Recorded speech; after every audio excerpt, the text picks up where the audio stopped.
Hello and welcome to a Bartholomew School English Department video.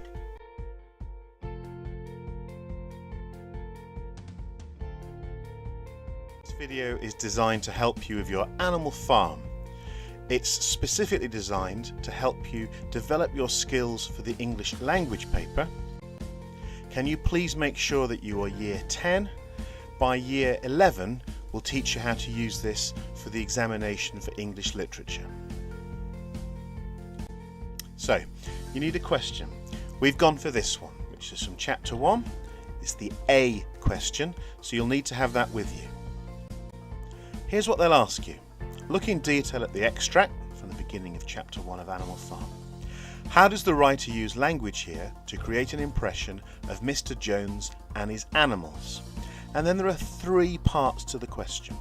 You could include the writer's choice of words and phrases, language features and techniques, and sentence forms. We're going to go through each of these 3 things and show you the kinds of things you would write in an examination. You will need 3 highlighters to complete this, so you might want to go and get those now and press pause.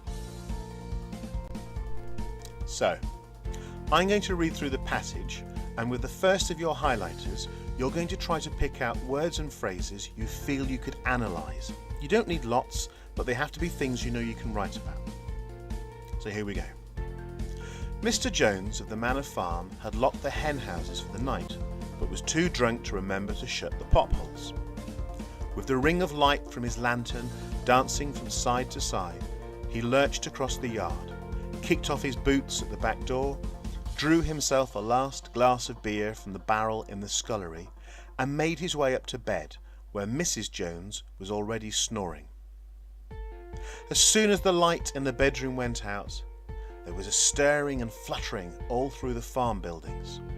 Word had gone round during the day that old Major, the prize middle white boar, had had a strange dream on the previous night and wished to communicate it to the other animals. So, with my highlighter, I'm looking out for these words and phrases I can say something about because they create an impression, they imply something. I might go for the fact that he was too drunk because that tells me something about his character.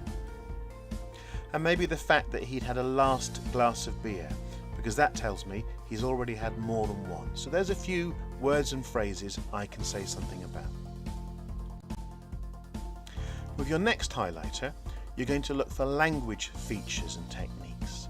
Now that can be a whole range of things. It might be the use of verbs, it might be sounds like alliteration, it could be metaphors or similes.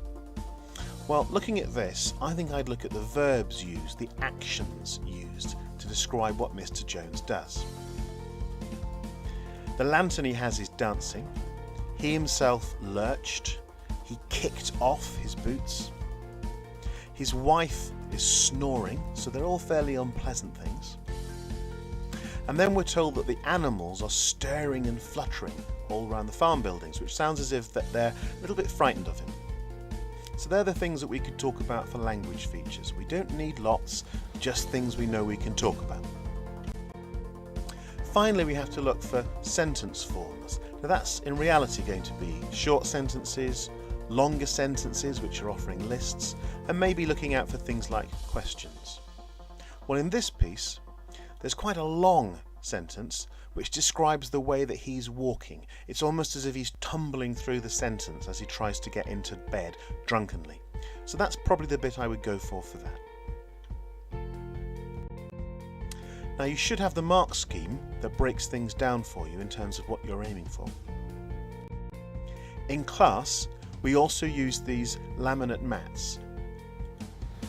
As well as telling you the way you can get a bronze, silver or gold award, they also have some phrases to help you know how to phrase each of the 3 bullet points that you give.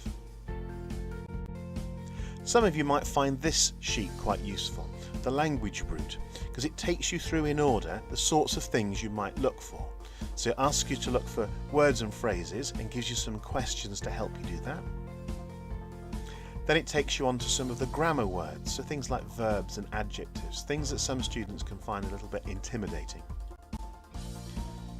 Next it asks you about sounds. Then it asks you about sentence grammar, which again sounds intimidating, but probably means, are the sentences long, short? Do we have any questions? And finally, it looks at what's left that you might look for. So you might use that to work your way around a text. A reminder, you only have 10 minutes to answer the question, so don't waste any time giving an introduction or a conclusion, just go straight to detail. Stick to quotations and talk about their effects. Your key words are words like implies, suggests. Try to cover each of the bullets, but don't be too worried about covering them all equally. If you can say things about each, that's great. Use technical terms if you can, but it doesn't mean it's a bad answer if you don't use them. These are the sorts of things you might be thinking about in terms of technical terms. Notice the word word and the word sentence are thought of as technical terms by the exam board. If you don't know how to start it, I would go for the writer's use of the word, give them a quote, and then tell them the effect that it creates, because that will definitely get you marks. Okay. I'm going to talk through a possible answer to show you how this might come together in an examination. So here's an answer to the first part about words and phrases. The writer uses words and phrases which create the impression that Mr. Jones is not an effective farmer. We are told he is too drunk, which implies he does not care about the farm. We are also told he has had a last glass of beer, which suggests he does not think he is drunk enough yet, despite forgetting to do parts of his job, and also that he has had many other glasses of beer before this last one. Notice how words like implies and suggests are used. So that's the first bullet point. The second bullet point looks at language features, and this might use one or two technical terms. The writer uses aggressive verbs to create a bad-tempered impression of Mr. Jones' character. For example, he lurched across the yard, which implies that he is out of control and stumbling. He also kicked off his boot, which suggests he is too drunk to cope with the laces. It also perhaps suggests, now this phrase shows I'm going to give some depth here, it also perhaps suggests that he is frustrated with his inability to get the boots off. So we've said two things about the same word there, and the examiner would like that. A metaphor is used to show how wild his movements are in the light from his lantern dancing. This implies that he is so drunk he is swaying, almost falling. Noises are used, so here's our next technique, with his wife snoring, suggesting she is used to his behaviour and sounds unpleasant herself. The animals' stirring and fluttering sounds imply that they are scared of Jones, only daring to make these quiet noises when he is safely asleep. We're now going to look at the last of the three bullets, which asks about sentence forms. You'll notice it's not as long as the others, but it is specific. The writer uses a long sentence beginning with the ring of light. This lists the drunken actions of Mr. Jones, with each part showing a part of his stumbling journey to bed.